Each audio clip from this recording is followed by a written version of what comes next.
Right.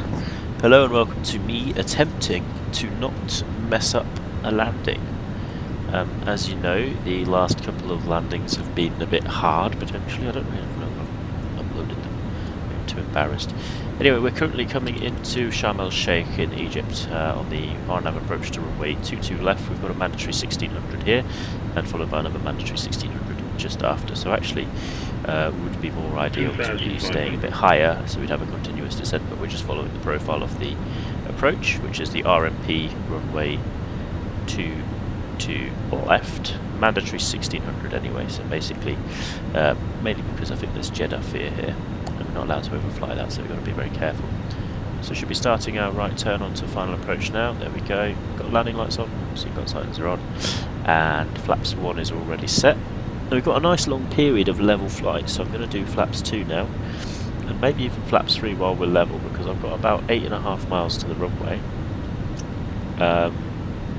And it might actually be a good idea to put flaps 3 in before we start our final descent, so I'm actually going to do that now and get fully configured basically.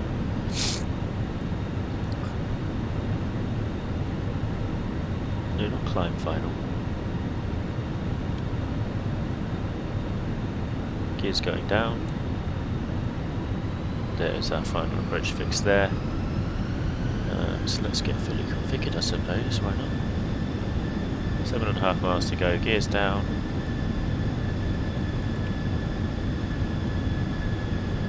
I hope I haven't just flown that entire approach with the gear down.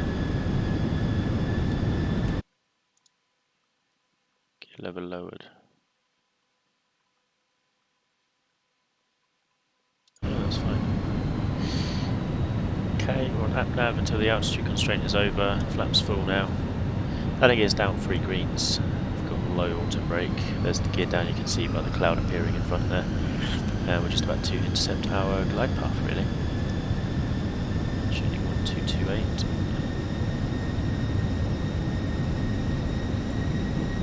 Flaps full, that's that, that's that, that's that. Gucci.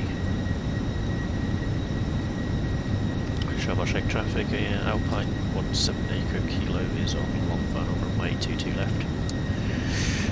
I don't think anyone's online, but we'll put out a shout anyway. There we go, there's our descent now. Slight struggle to capture that there, you can see we've gone a bit too low, so we're going to kind of oscillate for a second as we recapture the glide path. And then hopefully settle in nicely.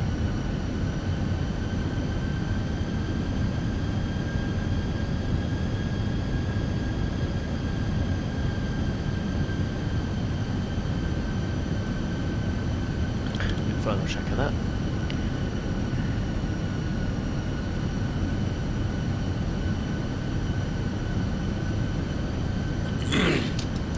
Okay, got a few miles to go now. I'm going to switch to manual. Dim the screen slightly so they actually become more visible. You can see that there. 1,000. 1,000 to go. Autopilot's off. About 900 feet per minute. See the glide path coming back through, pull up, 700 feet per minute, let's just hold the 700 feet per minute really.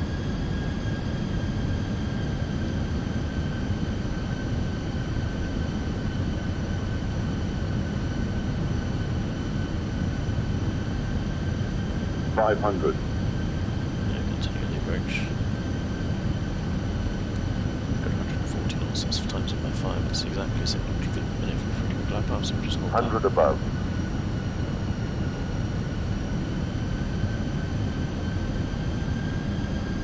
Minimum. Continue.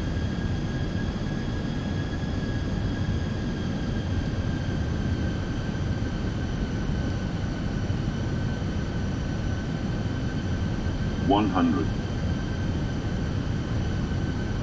50, 40, 20, retard.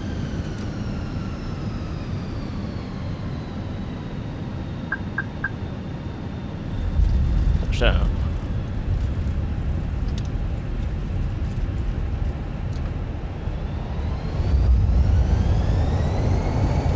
Reverses.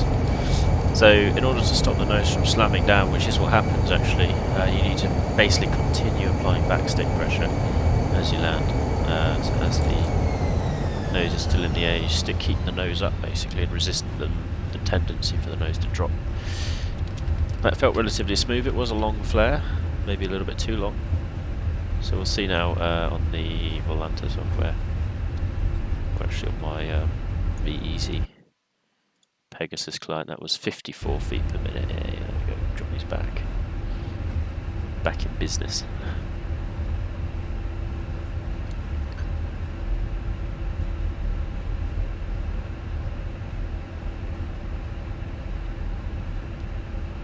Okay, we'll vacate right now. Flaps are up. Weather blue. Speed brakes back into the normal position. And we'll switch the landing lights off. And we'll switch this to taxi. Strobes go off. Master switch, probe heat. And start.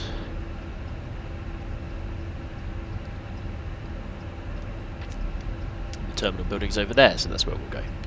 We'll start crossing 22 right now. There's no one on final to the right. The left side's also clear. Let's taxi back in.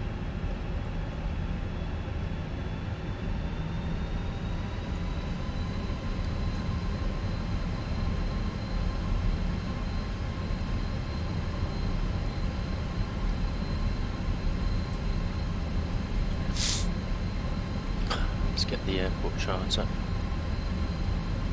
Was there a better way I could have done that? No, not really. We vacated on Lima and we're now turning on to Bravo. There's no real better option there, except full length out to Alpha and just taking that all the way back. Okay, so Easyjet stands. Are there any particular? Stay. No specific stand booked, so we'll take the nice ones from Jetway hopefully.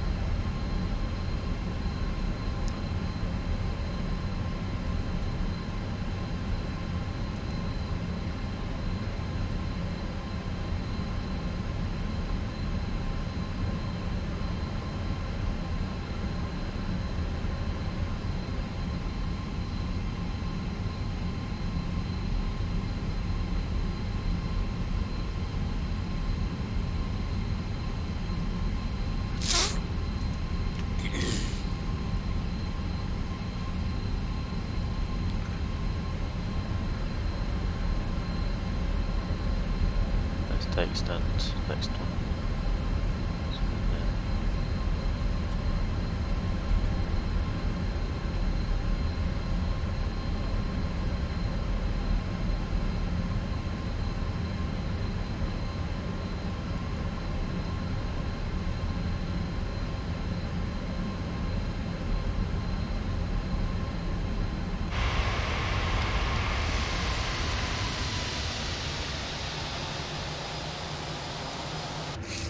Okay, brake set, parking brake on.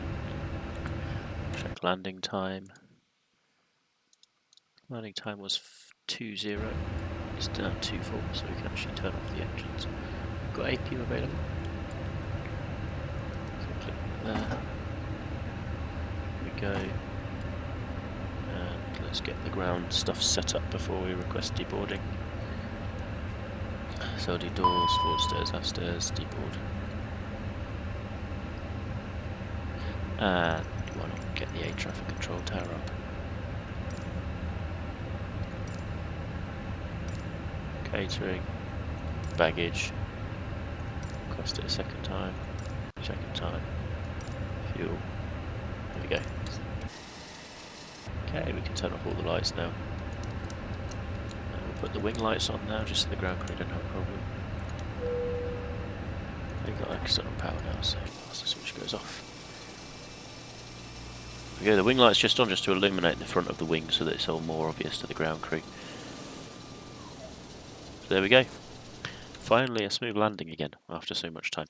So the key for me really there is keeping the approach high, higher, so not coming in too low over the threshold.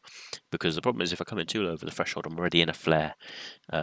and I'm basically dragging the plane in, which is what you want in a short field like CLMZ or something in a small plane, but not in an Airbus at an international airport.